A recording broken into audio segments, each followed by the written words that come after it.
안녕하세요. 올랜도 캠입니다. 오늘 또 시황 분석과 더불어서 종목 분석해보는 시간을 갖도록 하겠습니다. 자, 오늘 시장을 볼 것 같으면 다우부터 시작해가지고 러셀까지 아침장에 좀 많이 빠졌죠. 아침장에 많이 빠졌다가 오후장에 약간 일단 돌리는 그런 모양이 있었다 이렇게 보시면 되는데, 자, 그랬던 이유를 보게 되면은 아침장에 창신 메모리 때문에 메모리 중심으로 했던 반도체 지수가 상당히 많이 빠졌다는 겁니다. 샌디스크라든지 그다음 마이크론 테크놀로지 이런 것들이 거의 다가 많이 빠졌죠. 자, 그러다가 장막판에 조금은 올라오는 그런 상태에 있었는데, 자, 그런 모양이 전반적으로 시장에 다 반영이 됐다 이렇게 보시면 되겠고, 자, 그럼에도 불구하고 막판에 좀 올라오긴 올라오긴데 완전히 아직까지 상승세로 돌아나가기보다는 좀 더 시간이 걸리지 않겠는가 해서 중국의 메모리 업체를 통해서 지금 미국의 메모리 업체들이 좀 많이 하락되는 그런 모양이 있었다 이렇게 말씀드립니다.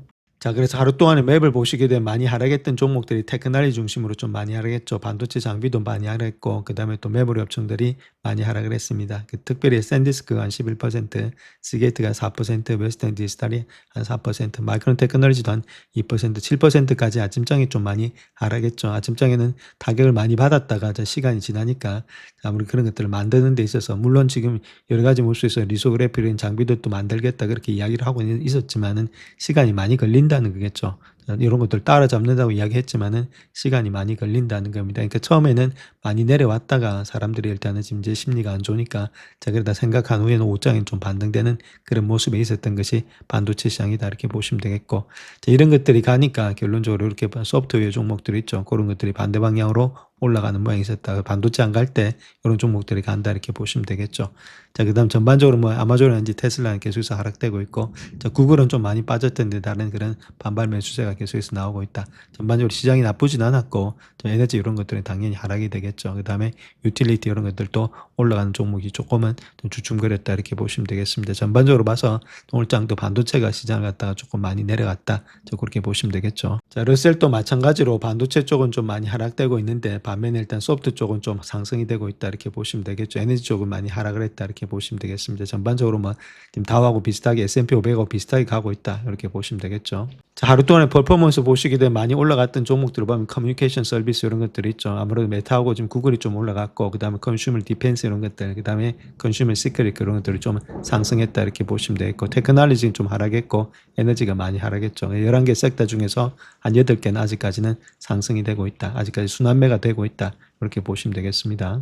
자, 먼저 브렌트유 한번 보겠습니다. 브렌트유는 13.52% 하락하면서 85.3으로서 90불대 밑으로 내려왔다 이렇게 보시면 되겠고, 좋은 모양이죠. 자, US 오일 마찬가지로 9.37% 하락하면서 81불대까지 내려왔다 이렇게 보시면 되겠습니다. 전반적으로 좋은 모양이 있었고, 아무래도 이란하고 미국 간에 좀 종전이 되면서 아무래도 이제 잠시간 휴전이 되면서 이런 모양이 되고 있다 이렇게 보시면 되겠고, 그래서 10년물 금리가 0.73% 정도 내려갔고, 30년물 금리도 0.54 내려오는 5.13까지 내려왔다. 이런 모양을 통해서 아무래도 러셀 지수는 좀 많이 올라갔고 0.62% 정도, 다우도 좀 많이 올라갔다 이렇게 보시면 되겠죠. 자, 그럼에도 불구하고 S&P 500은 뭐 그렇게 움직이지 않았고, 자, 마찬가지로 나스닥 역시도 조금은 하락이 있었다. 그래서 지금 이제 좀 혼도 장세에서 완전 왔다 갔다 하는 그런 장세, 정말 기간 조정이 좀 펼쳐지고 있는 장세가 되고 있다 이렇게 보시면 되겠죠. 자, 다음 반도체 지수 한번 보겠습니다. 반도체는 일단 직전 저점에서 어느 정도 반등은 나왔는데, 자, 그렇다고 해서 여기부터 완전히 상승이 다르기보다는 조금 더 기간이 필요하지 않겠는가, 자, 그렇게 보여지고 있고, 자, 마찬가지로 아직까지는 추세는 하락 추세가 되고 있다 이렇게 보면 되겠죠. 그래서 반도체 지수가 완전히 일단 상승으로 돌아나가기는 좀 시간이 걸린다는 겁니다. 확인할 게 있으니까 다른 것보다는 캐펙스가 어떻게 될지, 자, 그런 것들 확인 과정이 있어야 되겠죠. 금리라든지 그런 것들 때문에 왔다 갔다 하는 장세가 되고 있다. 그래서 내일하고 모레하고 지금 이제 목요일 정도가 중요한 그런 시점이 되지 않겠나 그렇게 보여집니다. 자, 마이크론 테크놀로지도 아침장에서 한 7%까지 하락했는데, 자, 다른 것보다는 창신 메모리 때문에 그렇게 하락을 했죠. 자, 그럼에도 불구하고 직전 저점까지는 내려오지 않고 있는데, 자, 요 라인대에서 반등이 될지, 자, 그것이 관건인데 900불대 정도 되고 있죠. 현재 모습에서. 자, 그래서 지금 이제 800불대에서는 강하게 반등이 나오고 있는데, 자, 800불대를 지키면서 900불대에서 계속해서 어느 정도 기간 조정이 좀 필요한 장세가 되지 않겠는가. 아직까지 상승으로 가기 위해서는 조금 더 시간이 많이 필요하다 이렇게 보시면 되겠죠. 자, 샌디스크가 가장 일단 많이 하락을 했죠. 특별히 일단 상시 메모리 때문에 좀 많이 하락했던 것이 마이크론 테크놀로지보다는 지금 샌디스크가 좀 메모리 분야에서 좀 많이 하락되고 있다. 아직까지 추세는 하락 중에 있습니다. 아직까지 상승으로 돌아나가기 좀 시간이 걸릴 것 같고, 어느 정도 기간과 시간 조정이 좀 필요하지 않겠는가. 그래서 지금 200일선에서 어느 정도 지지는 받아주고 있는데, 200일선이 1100불, 1200불입니다. 그래서 1200불에서 지지가 받아주는지를 우리 관찰해야 된다 이렇게 말씀드립니다. 자, 오늘 장 초반에 이란의 전투 중단에도 불구하고 반도체 주가가 폭락을 많이 했는데, 자, 그 이유에 대해서 한번 알아보겠습니다. 자, 그래서 반도체 ETF라든지 SMH라든지 테라다임, 마이크론 테크놀로지, AMD 이런 것들이 많이 하락을 했고, 특별히 CSMT가 상하이 증시에는 상장을 하면서 큰 성공을 거두고 있었지만은, 그럼에도 불구하고 중국 기업들의 미래에 대한 불확실성이 여전히 크고 경쟁이 치열하고 기술 발전이 빠르게 진행되는 제품 시장 상황이다. 자, 그 때문에 상당히 불확실성을 많이 가지고 있었다.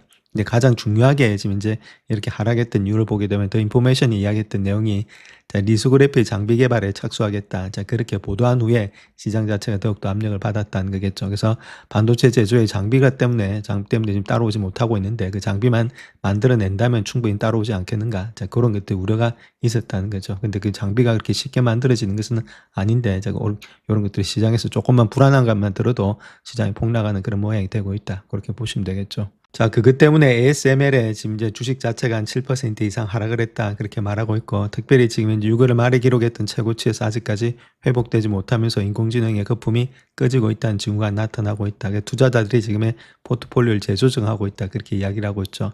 자, 그런 가운데 있기 때문에 상당히 심리가 좀 많이 불안하고 또 불확실성이 상당히 큰 가운데 있다. 저 그렇게 이야기를 하고 있습니다. 자, 그래서 아직까지는 시장이 가기 위해서는 여러 가지 난관들이 있다. 체킹이 될 상황들이 있는데, 아마존, 애플, 메타, 그다음 마이크로소프트는 지금 이제 하이퍼스케일러 기업들의 캐펙스가 어떻게 작용되느냐. 자, 그런 것들 우리가 봐야 되겠고, 자, 그다음 중요한 것은 일단 금리 자체 있죠. 수요일 날 발표될 금리. 자, 이런 것들을 어느 정도는 소화를 해내고 와야 되기 때문에 이번 주 시장은 상당히 왔다 갔다 많이 할 것으로 보여지고 있다. 그 이야기를 하고 있죠. 자, 그다음 또 주가 하락의 일부 원인 중에 하나가 중국이 주목을 받으면서 마이크론을 비롯한 반도체 관련 주가가 하락을 했는데, CXMT가 상하이 증시에 성공적으로 대비하면서 이제 투자자들이 중국 반도체 산업의 경쟁력을 높일 수 있는 제조 분야의 획기적인 발전 가능성을 주시하고 있다. 이런 것들도 좀 악재가 되고 있었다. 자, 그렇게 보면 되겠죠. 자, 창신 메모리 자체가 지금 이제 상하이 증시 대비하면서 IPO하면서 466% 급등하면서 중국에서 가장 가치 있는 상장 기업이 되었다. 이렇게 말하고 있죠. 물론 CXMT는 ASML의 극자외선 리소그래피 기술에 접근할 수 없기 때문에 첨단 고도역폭 메모리를 칩을 제조하는 데는 제약이 있다. 자, 그럼에도 불구하고 마이크론, 샌디스크, SK 하이닉스를 포함한 메모리 칩 제조업체들의 미국 상장 주가가 오전 거래서 큰 폭으로 하락을 했다. 자, 그 이야기를 하고 있죠. 자, 물론 CXMT 같은 경우는 극자외선 리소그래피 기술에 한계가 있기 때문에 경쟁사들의 수익을 창출하는 고도역폭 메모리 칩을 생산하는 데 제약이 있었다. 이렇게 말하고 있었지만은, 중국이 자체적으로 심자외선 DUV의 리소그래피 장비를 생산하기 시작하면서 경쟁력을 강화할 가능성이 있다. 자, 이런 것들 때문에 주가가 큰 폭으로 하락했다. 저 그렇게 말씀을 드렸죠. 자, 그래서 현재 HBM의 높은 마진으로 인해서 메모리 업계의 선두 기업들은 소비자 가전에 사용되는 D램에서 AI 데이터 센터 칩으로 생산 능력을 전환하고 있다. 그래서 CSMT가 바로 그 공백을 메우고 있다. 이렇게 말하고 있죠. 그래서 지금 데이터 센터로 가기 때문에 소비자 이런 것들이 다 필요하니까 이런 것들이 지금 CXMT가 다 감당을 하고 있다는 거겠죠. 자, 근데 D램의 공급이 정상화되면은 CXMT는 좀 조정이 있을 건데, 그 시점부터는 현재까지는 아직까지 좋은 시기가 된다. 그래서 올해 말하고 자, 내년까지는 아무래도 이런 시기가 좋은 시기가 되지 않겠는가. 자, 그렇게 이야기를 할 수가 있겠죠. 자, 그런 모양이 있고, 또 엔비디아 역시도 장국의 SK그룹과 5천억 달러 이상의 규모의 AI 공정의 건설 프로젝트를 통해서 SK텔레콤과 전략적 협약을 확대를 했다. 그렇게 말을 하고 있고, 또한 SK 하이닉스와 함께 HBM을 포함한 차세대 AI용의 메모리 칩을 공동 개발할 예정에 있다. 자, 그렇게도 이야기를 하고 있죠. 마찬가지로 맞춤형 칩의 제조업체 브로드컴이 토요일에 삼성전자와 첨단 메모리 칩의 파운드리 서비스 분야에서 전략적 협력을 확대하기 위해서 양해각서를 발표했는데, 여기는 AI라든지 네트워킹에 아무래도 첨단 패키지 기술도 포함되고 있다. 이렇게 말하고 있고, 파트너십 2030년도까지 2천억 달러 이상의 가치를 가질 것으로 예상이 되고 있다. 그렇게 이야기를 하고 있죠. 번스타인에서 이야기했던 내용이 메모리 부분에 더욱더 집중되어 있다. 그래서 엔비디아 브로드컴이 메모리 공급을 확보하게 될 그런 필요성을 보여주고 있다. 그만큼 메모리가 중요하다는 이야기가 되겠죠. 그래서 2017년도, 2018년도 메모리 연간 매출이 1조 3천억 달러에 달할 것으로 예상되고 있기 때문에, 자, 컨센서스 전망치를 갖다가 염두에 둬야 된다. 자, 그렇게 이야기를 하고 있죠. 그래서 지금 현재 메모리의 중요성 자체가 로직 칩의 중요성을 넘어서고 있다. 그러니까 수요 증가에 지금 긍정적인 신호가 되고 있다. 메모리가 그만큼 아직까지는 좋은 그런 진입 시점이다. 그렇게 말을 하고 있죠. 그래서 브로드컴과의 모두 향후 몇 년 동안 AI 시장의 성장이 매우 강할 것으로 예상이 되고 있다. 엔비디아와 더불어서. 자, 그런 가운데 있기 때문에 두 회사의 공급의 우려를 완화하는 데 좀 도움이 되지 않겠는가. 그렇게 밝히고 있죠. 그만큼 메모리의 중요성이 지금 다가오고 있으니까 CSMT 이런 것들이 상승하니까 다른 종목들이 지금 내려가는 모양이 있었다. 자, 그렇게 이야기를 하고 있죠. 자, 그렇다면 현재 주가 하락의 원인이 리소그래피 장비에 있다고 볼 수 있는데 그 장비가 과연 지금 이제 쓸 수 있는지 거기에 대해서 한번 알아봐야 되겠죠. 그래서 중국이 자체 개발한 침수용 DUV 리소그래피 장비의 제한적인 생산을 시작했다. 그렇게 말하고 있고 상하이에 위치한 한 익명의 국영기업인데 올해 5대 2027년도까지 20대를 목표로 생산할 계획이 있다. 초기 납품 SMIC라든지 CXMT에다가 예정되고 있는데 ASML이 지난해 중국은 침수용 DUV의 시스템 131대를 갖다 출하했는데 장비들은 대부분 중국산 부품을 사용을 했지만 일부 핵심 부품은 여전히 일본에서 수입되었다. 그렇게 이야기를 하고 있죠. 그래서 성능과 품질 면에서 ASML의 시스템에 비해서 많이 떨어지고 있고 반도체 제조업체의 생산 라인까지 투입되기 위해서는 수개월의 테스트가 필요할 수도 있다. 이렇게 말하고 있습니다. 그래서 ASML에게는 당장 위협이 되는 것은 아니지만은 서방의 제재가 강화되는 가운데 중국이 핵심의 반도체 장비의 국산화를 위해서 노력하고 있다. 자, 그렇게 말을 하고 있죠. 그래서 중국의 EUV 프로그램은 아직까지 시제품 단계에 머물러 있기 때문에 실제 작업하는 그런 칩을 생산하기까지는 수년이 걸릴 것으로 예상이 되고 있다. 자, 그런 가운데 있기 때문에 한번 지금 이제 주가가 하락했는 거 이거 자체가 조금 일시적이지 않겠는가. 자, 그렇게 볼 수가 있겠죠. 자, 다음 트럼프가 지금 이제 전쟁에 관해서 이야기했던 내용을 보게 되면 이란 공습의 중단 자체가 협상을 재개하기 위한 것이다. 그렇게 말하고 있고 악시오스 보도에 따르게 되면 협상이 결렬될 경우에는 미국이 매우 강력한 군사행동에 복귀할 수 있다. 이렇게 말하고 있죠. 자, 많은 시간을 주진 않을 것이다. 그렇게 말하고 있고 호르무즈 해협의 재개방, 그다음 보다 포괄적인 핵협상의 재개를 목표로 한다. 그렇게 말을 하고 있습니다. 그래서 아무래도 화요일에 네탄야후 이스라엘 총리와 만날 예정에 있다. 저 그렇게 말하고 있는데 이번 주가 일단 끝나는 그런 시점이 좀 되지 않겠는가. 자, 그렇게 우리가 볼 수가 있겠죠. 자, 다음 요 그림을 보시게 되면 요거는 미국 투자가들의 레버리지 비율이 사상 최고치를 기록하고 있다. 이렇게 말하고 있는데 이때 버블 나왔을 때 있죠. 자, 버블 나왔을 때 보면 주가가 많이 올라갔다가 그다음부터 주가가 내려가고 있습니다. 그때 내려갈 때를 본다면은 네거티브 크레딧 밸런스가 상당히 많았을 때 있죠. 요 막대 그래프가 상당히 많았을 때. 자, 그때가 일단 다른 때보다는 주가가 이렇게 내려갔을 때. 그래서 지금 말해서 네거티브 크레딧 밸런스가 많을 때가 주가가 내려간다. 이때도 2007년도도 마찬가지죠. 그때부터 주가가 내려갔다는 겁니다. 지금도 상당히 많은 가운데 있죠. 여기까지 내려왔으니까 지금 보시게 되면 한 1조 원 6천억 달러, 600억 달러 정도 기록하고 있다. 이렇게 보면 되는데 자, 아무래도 이런 것들은 마진 부채 비율 자체가 그냥 그럴 때 이 정도까지 내려왔으니까 지금 주가가 좀 많이 조정을 받고 있는 것이 당연한 이야기가 되지 않겠는 그래서 좀 더 조정이 올 수도 있다. 그런 식으로 이야기를 하고 있는 거죠. 자, 그래서 이 그림을 하나 보시게 되면 미국에서 레버리지 거래가 이렇게 폭발적으로 증가되고 있다 이렇게 이야기를 하고 있습니다. 마진 부채가 6월에 865억 달러 증가해서 사상 최고치인 1조 5천억 달러에 기록하고 있다. 이렇게 돈 빌려가지고 투자하게 되면은 이게 틀리게 되면 주가 내려오는데 급격하게 내려온다는 거죠. 자, 그런 모습이 현재 모습에 나타나고 있다 해서 이 수치가 지난 12개월 동안에 4,940억 달러나 급증했다. 엄청나게 급증하다 보니까 자, 아무래도 주가 지수 있죠. 주가 자체 파란선 있죠. 그거 자체가 지금 이제 하락이 되고 있다는 겁니다. 이렇게 하락이 되고 있죠. 자, 반면에 일단 마진대트는 올라가고 있고 이것들이 너무 많을 때는 우리가 시장이 좀 조심을 해야 될 때다. 지금이 그런 모양으로서 이게 다 청산이 되니까 주가 자체가 좀 급격하게 내려가고 있다. 그래서 지금의 장세는 이런 것들이 청산되는 과정이다. 자, 그렇게 보시면 되겠습니다. 자, 다음 채권 시장 자체가 주시장에다가 경고를 보내고 있다 이렇게 말하고 있는데 자, 그 내용에 대해서도 한번 살펴보겠습니다. 그래서 지금 주식시장의 미래를 좌우할 예세는 채권 시장에 있을지도 모른다 그렇게 말하고 있는데 그럼에도 현재로서는 전망이 밝지 않다는 겁니다. 하이힐드 코퍼레이트 반드 있죠. 그러니까 이 반드 자체는 금리를 많이 주는 걸 말하고 있습니다. 그래 이런 것들이 좀 아무래도 정크 본드다 이렇게 보시면 되는데 측정되는 고수익 채권이 이달 들어서 1% 하락되면서 ETF 자체가 3개월 연속 하락세를 기록할 것으로 예상되고 있다. 그래서 지난 6개월 동안 5번째 하락세로 이어지고 있다는 것들.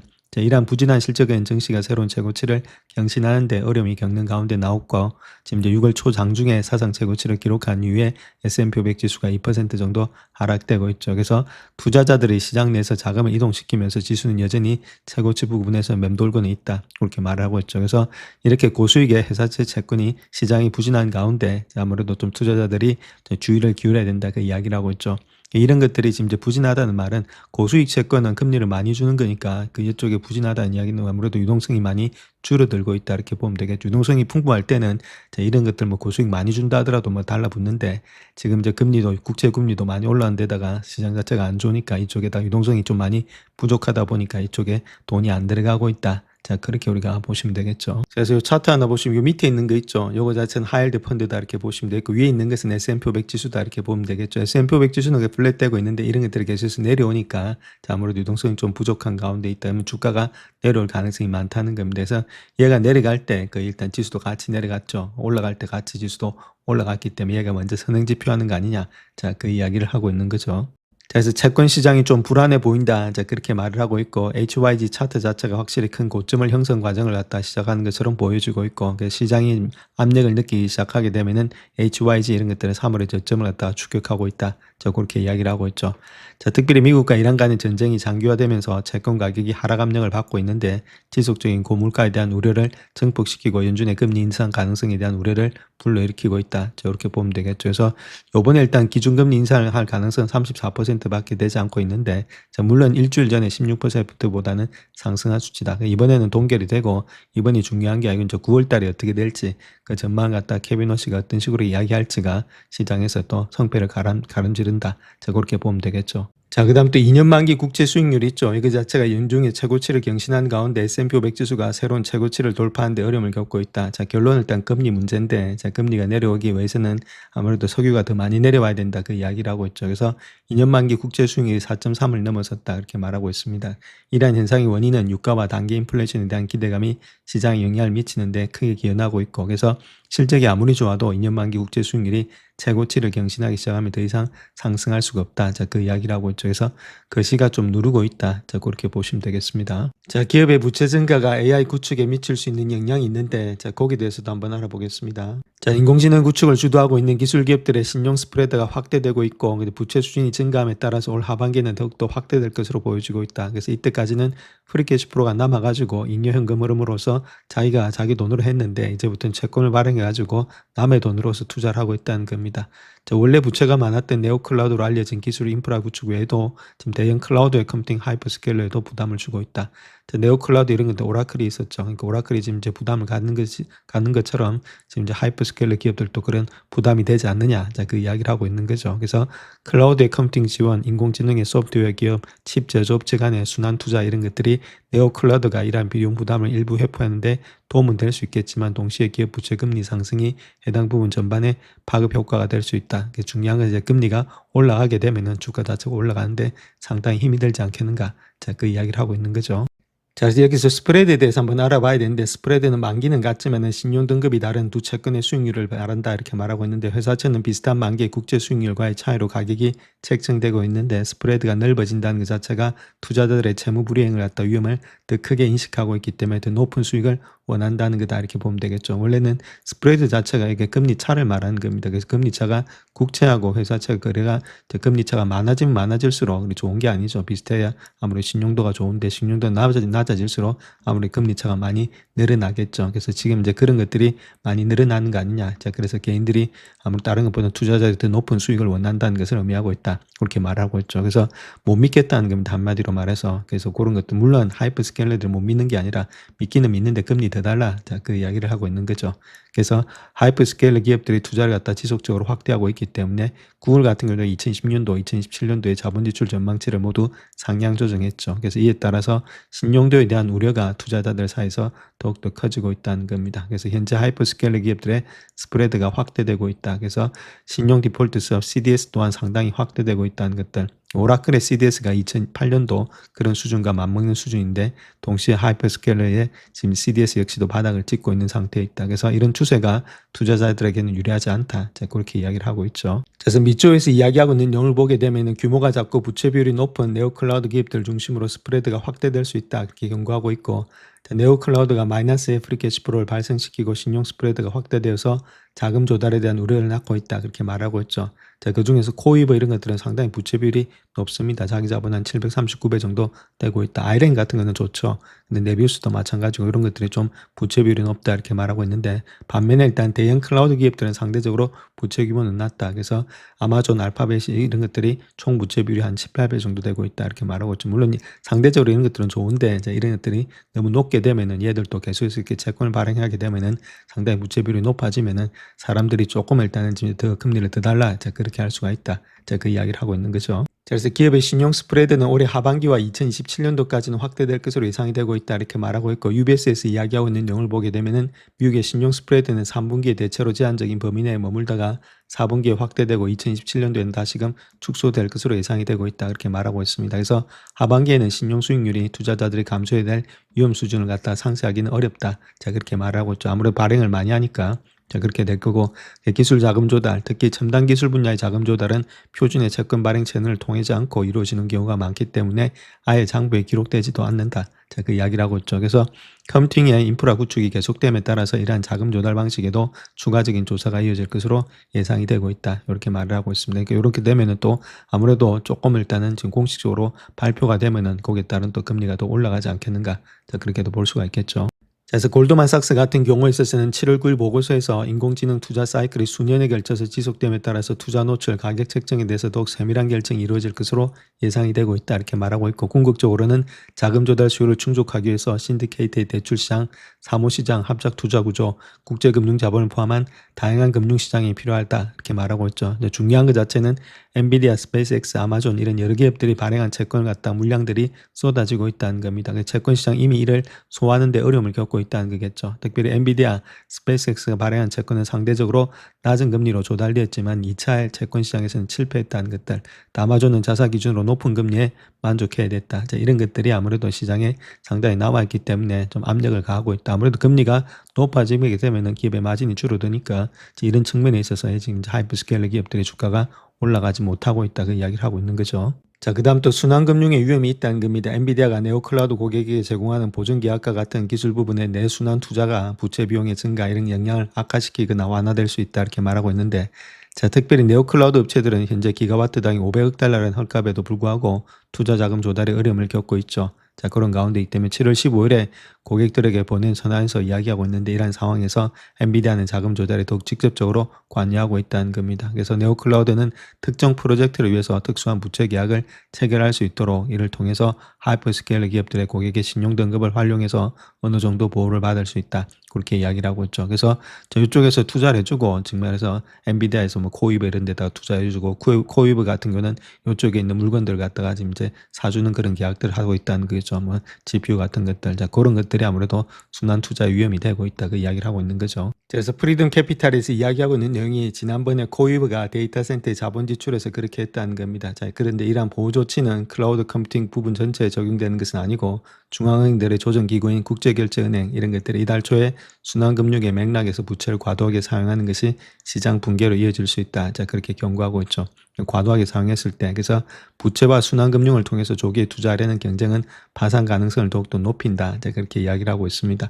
이런 것들이 좀 문제가 되지 않겠는가. 그래서 다른 것보다는 필요 수준의 1.5배 달하는 과잉 투자가 이루어졌으면은 아무래도 한 기업의 스트레스가 금융의 익스포저의 연쇄 반응을 통해서 다른 기업으로 파급될 수 있다. 너무 많이 일단 이렇게 투자가 들어가면 안 된다. 자, 그 이야기를 하고 있는 거죠. 자, 그래서 과잉 투자와 더불어서 최첨단 분야에서 경쟁과 상호 투자가 모순적으로 뒤섞인 상황이 일부 투자가들에게는 골칫거리가 되고 있다 이렇게 말하고 있고, 자, 그런 가운데 이 때문에 가장 큰 걱정은 경쟁에 뛰어든 이들 기업의 신용도다. 자, 그런 식으로 이야기를 하고 있습니다.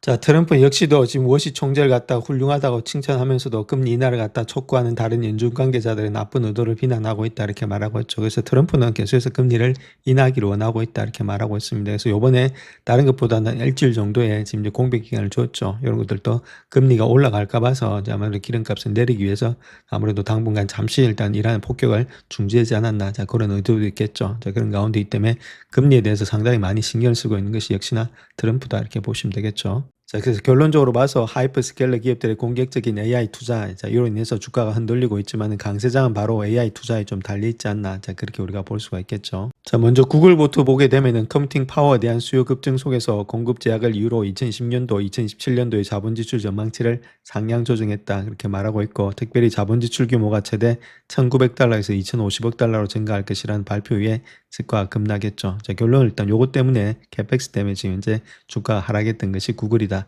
자, 그렇게 우리가 지금 팩트로서 나타나고는 있죠. 자, 그래서 투자 확대는 단기적으로 부채 상환 비용의 증가, 주주 환원액 감소를 의미할 수 있지만 그 대안은 훨씬 더 나쁠 수 있다. 자, 그렇게 이야기를 하고 있는데, 대형 클라우드 컴퓨팅 기업 중에서 어느 한 곳이라도 자본 지출 캐펙스를 갖다 대폭 삭감한다 그럴 때는 시장이 폭락한다 그 이야기를 하고 있죠.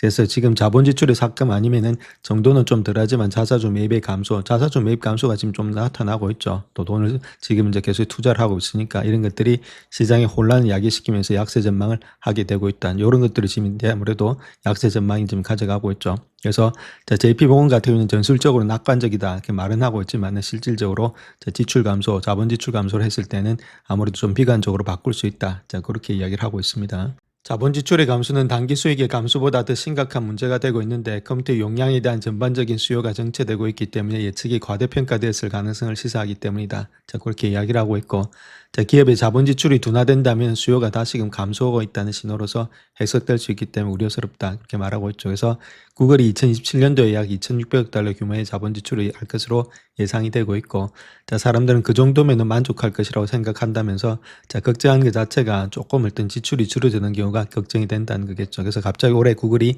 2,050억 달러 투자했다가 내년에는 1,000억 달러 이렇게 줄어든다 했을 때는 구글은 무너진다. 자, 그 이야기를 하고 있죠. 그래서 지출이 줄어들면 아직까지는 안 된다. 그 이야기를 하고 있는 겁니다. 자, 구글의 지출 전망치의 상향 조정 자체가 6월 달에 많은 투자자들을 놀라게 했는데 그 이유가 800억 달러 규모의 주식 발행에 따른 것이다. 그렇게 말하고 있죠. 물론 이런 것들은 미미하다는 거죠. 한 2% 정도의 주식의 희석이 해당되고 있기 때문에, 그래서 월가는 구글과 클라우드 컴퓨팅 부분 전체 예상 수익률에 대해서 계산을 수정해야 됐다. 아무래도 이런 것들이 많이 늘어나니까, 주식 발행이 좀 늘어나니까 희석이 되니까 그런 가운데 있죠. 그래서 현재 이번 사건으로 인해서 투자자들은 구글의 용량 투자 수익률 ROI에 대한 재평가를 해야 될 가능성이 높고, 더 나아가서 하이퍼스케일러 전반에 걸쳐서 그러한 재평가가 이뤄질 수도 있다. 자, 그 이야기를 하고 있죠. 아무래도 주식수가 늘어나게 되면은 주식수를 나눠야 되니까, 자, 아무래도 좀 EPS가 좀 떨어질 수 있다. 자, 그렇게 보면 되겠죠. 자, 그래서 기업들이 향후 1년간의 자본 지출을 급격한 방어적인 삭감이 아닌 예상대로 점진적으로 줄여 나간다면은 주가의 긍정적인 시나리오가 현실화될 수 있다. 자, 그렇게 이야기를 하고 있고, 이미 약세론자들은 이러한 급격한 삭감을 주가에 반영하고 있을 가능성이 높기 때문에 그런 삭감이 실현되지 않는다면 기업에 대해서 상당한 신뢰의 표시가 될 것이다. 근데 만약에 그런 일이 일어나면은 긍정적인 신호가 될 것이고 주가도 오를 수 있다. 자, 그런 식으로 이야기를 하고 있습니다. 자, 스페이스X의 주가가 스타쉽의 거의 완벽한 비행에도 불구하고 사상 최저치로 떨어지고 있는데, 아무래도 실적 보고서는 일부 내부자들이 곧 주식을 매도할 수 있게 됨에 따라서 추가적인 매도세를 촉발할 수 있다. 저 그렇게 이야기를 하고 있죠. 자, 스페이스X 주가 자체가 월요일에 회사가 13번째 스타쉽 비행 시험에서 주요 목표를 달성했음에도 불구하고 4% 이상으로 하락이 되면서 사상 최고치를 기록하고 있는데, 6월 16일 최고치 이후에 한 1조 달러 이상이 하락이 됐다는 겁니다. 자, 8월 4일에 2분기 실적을 발표할 예정에 있고, 8월 6일에는 내부자 주식 매각 제한이 만료돼서 최대 9억 1,150만 주의 주식이 풀린다. 자, 그런 것 때문에 보유 예수가 풀리니까 주가 자체에 지금 이제 하락세가 계속해서 되고 있다. 그 이야기를 하고 있죠. 자, 그래서 스페이스X가 요번에 일단은 시험 비행을 거의 완벽하게 가깝게 성공적으로 수행했다 이렇게 말하고 있고, 특별히 금요일에 몇 차례 지연 끝에 일주일 정도 연기되었지만은 로켓을 갖다가 13번째로 발사했다 이렇게 말하고 있죠. 그래서 주요 목표가 다 달성되었고 3세대 스타쉽을 사용한 두 번째 비행이다 그렇게 말하고 있죠. 자, 20개의 스타링크 V3 위성이 배치되어서 스페이스X의 기존 위성군과 잠시 통신한 후에 소멸되었다. 그래서 랩터 엔진 하나는 우주에서 재점화되었고 스타쉽 상당부는 인도양의 소프트처럼 일단 안전하게 착수했다 이렇게 말하고 있죠. 착수할 수 있었다고. 머스크는 이번 글에서 이번 발사를 통해서 필요했던 모든 열 차폐막의 데이터를 얻었고 그 이상의 정보도 확보했다. 그렇게 이야기를 하고 있습니다. 그래서 키뱅크에서는 이번에 13차 시험 비행은 다음에 시험 비행에서 스타쉽을 갖다가 발사돼서 회수하려는 시도로 이어질 수 있다 이렇게 말하고 있고, 완전한 재사용성과 높은 발사 빈도를 달성하는 데 있어서 가장 중요한 이정표 중에 하나가 되고 있다. 거의 완벽에 가까웠다 그렇게 말을 하고 있죠. 자, 중대한 문제가 하나가 있었는데 그거는 스타쉽의 슈퍼 헤비 부스트가 33개의 랩터 3 엔진을 모두 가동해서 추력되는 그런 회복 연소의 핵심 부분을 성공적으로 수행은 했지만은 연소를 갖다 조기에 종료했다는 것들. 그래서 착륙 연소를 위해서 13개 엔진을 재점화하려 했지만 일부 엔진만 작동해서 결국 멕시코만에 강하게 착수되었다는 것들. 자, 이런 것들은 발사대에 착륙할 준비가 되어 있지 않았다. 이런 것도 좀 문제가 되고 있고, 그래서 스타쉽 부스터를 착륙시키고 다시금 비행시켰다 그렇게 말하고 있죠. 그래서 다른 것보다는 부스터의 작동에 다른 모든 측면은 성공적인 것으로 보여지고 있지만은 착륙은 그렇지 않았다. 자, 그런 식으로 이야기를 하고 있습니다. 자, 그래서 주가 하락의 원인은 180일 동안의 보호 예수 기간에 적용된 내부자 주식의 최대 37%가 다음 달 거래가 가능할 수 있다 이렇게 말하고 있죠. 그래서 첫 번째 물량인 9억 1,150만 주가 8월 6일에 거래가 가능해진다. 자, 그것 때문에 가장 크게 일단 주가가 출렁거리고 있고, 자, 머스크와 일부 다른 매부자는 보유한 주식들은 한 63% 이상은 더 긴 보유 예수 기간이 적용이 되고 있다 이렇게 말하고 있죠. 차츰차츰 나오니까 시장이 많이 흔들리고 있다. 자, 그 이야기를 하고 있죠. 자, 다음 파이브 샌들러 같은 경우는 로보택시 시장이 성장함에 따라서 리비안이 큰 성자로 떠오를 것이다 그렇게 말하고 있는데, 자, 그 내용에 대해서도 한번 살펴보겠습니다. 그래서 파이브 샌들러 같은 경우는 미래에 지금 로보택시를 갖다 지배할 수 있는 게 유리한 위치에 있는 것이 지금 리비안이다 그렇게 말하고 있고, 이 주식을 갖다 매수해야 된 이유다 그렇게 말하고 있죠. 그래서 투자 의견을 중립에서 비중 확대로 상향 조정하면서 목표 주가를 $20 높였다. 그래서 한 26%의 상승이 있다 이렇게 말을 하고 있죠. 그 이유를 첫 번째로 본다면은 리비아는 높은 휘발유 가격, 전기차에 대한 관심 증가 덕분에 차량 인도량의 전망치를 상향 조정했다. 자, 둘째는 리비아는 핵심 제품인 R2 SUV 출시에서 예상보다 좋은 성과를 거둔 것으로 보여지고 있고, 마지막으로 최근에 자금 조달을 통해서 성장을 위한 자금을 확보하고 있고 지분 희석의 위험을 줄일 수 있다. 자, 그렇게 이야기를 하고 있죠. 자, 특별히 로보택시, 휴머노이드 로봇 이런 것들은 미래의 세상에서 성공하기 위해서는 수직적인 통합이 핵심이 될 것이다. 그렇게 발표하고 있는데 필요한 자재라든지 상품을 운송할 공급망이 제대로 구축되어 있지 않기 때문이다. 자, 그렇게 말하고 있고, 차량이 필수적인 두 가지 시스템인 전자제어 장치, 그 다음에 인쇄회로 기판을 자체 설계해야 된다는 점을 강조하고 있는데, 이러한 역량이 회사를 갖다 미래 환경에서 강력한 플레이어로 만들고 있고 자율주행차 개발에 유리한 위치에 놓이게 된다. 그렇게 말을 하고 있죠. 또한 자체 설계 능력을 통해서 향후 수익의 증대도 기여할 가능성이 높다. 그렇게 말하고 있고, 자, 거래량이 증가함에 따라서 리비아는 소프트웨어라든지 서비스를 통해서 수익을 창출하는 데 더욱더 유리해질 것이고 수직적 통합의 핵심에 이점이 있다. 이렇게 말하고 있죠. 결론은 기술력이 있으니까 충분히 이런 것들이 가치가 있다고 이야기를 하고 있는 거죠. 그래서 리비안 같은 28명이 레이팅을 주고 있는데 3명이 스트롱 바이, 11명이 바이고 그다음 9명이 홀드고 4명이 실적 부진, 1명이 셀링이다 이렇게 주고 있죠. 그래서 평균 가격을 갖다가 한 18달러 80전으로 주고 있다. 이렇게 이야기를 하고 있습니다. 자, 제프리스는 포드와 더불어서 제너럴 모터스의 투자 의견을 상향 조정하면서 향후 큰 폭의 상승을 예상했다 이렇게 밝히고 있는데 그 내용에 대해서도 한번 살펴보겠습니다. 자, 제너럴 모터스와 더불어서 포드는 제프리스 따르면 상황이 개선되고 있기 때문에 지금 이 주식에 투자할 적기다 이렇게 말하고 있고 보유해서 매수로서 상향 조정한다 이렇게 말하고 있죠. 그래서 GM 같은 경우는 목표 주가를 90달러에서 99달러로 상향 조정한다 그 이야기를 하고 있고, 자, 그런 이유는 2분기 실적 발표에 힘입은 것으로 보여지고 있는데 예상치를 상회하는 수익과 매출 그리고 2016년도에 실적 전망치 상향 조정이 포함됐다. 그렇게 말을 하고 있죠. 그래서 연간의 가격이 이전의 예상치인 상당히 0.5%로 상향 조정되었지만은 아무래도 연말에 트럭 출시를 앞두고 재고를 최소화하기 위해서 하반기에 다소 약세를 보일 것으로 예측이 되고 있다. 그래서 GM은 보증 부분에서 의미 있는 진전을 이루고 있고 3분기에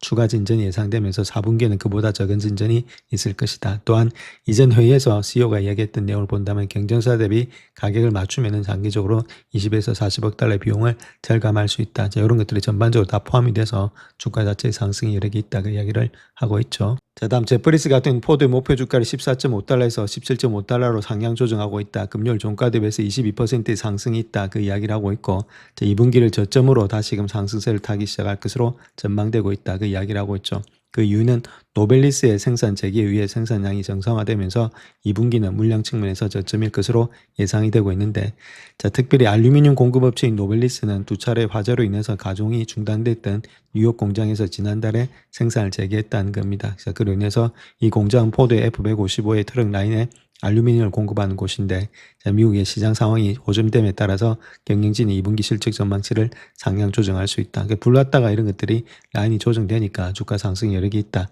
자, 그 이야기를 하고 있는 거죠. 그래서 포드에 관해서는 지금 24명이 홀드를 주고 있는데 2명이 스트롱 바이고 3명이 바이, 17명이 홀드다 이렇게 보면 되겠죠. 그래서 목표 주가는 20달러고 평균 가격은 한 14.69달러를 보고 있다. 그렇게 이야기를 하고 있습니다. 영상을 끝까지 시청해 주셔서 감사합니다. 영상이 도움이 되셨다면 구독과 좋아요 부탁드립니다. 감사합니다.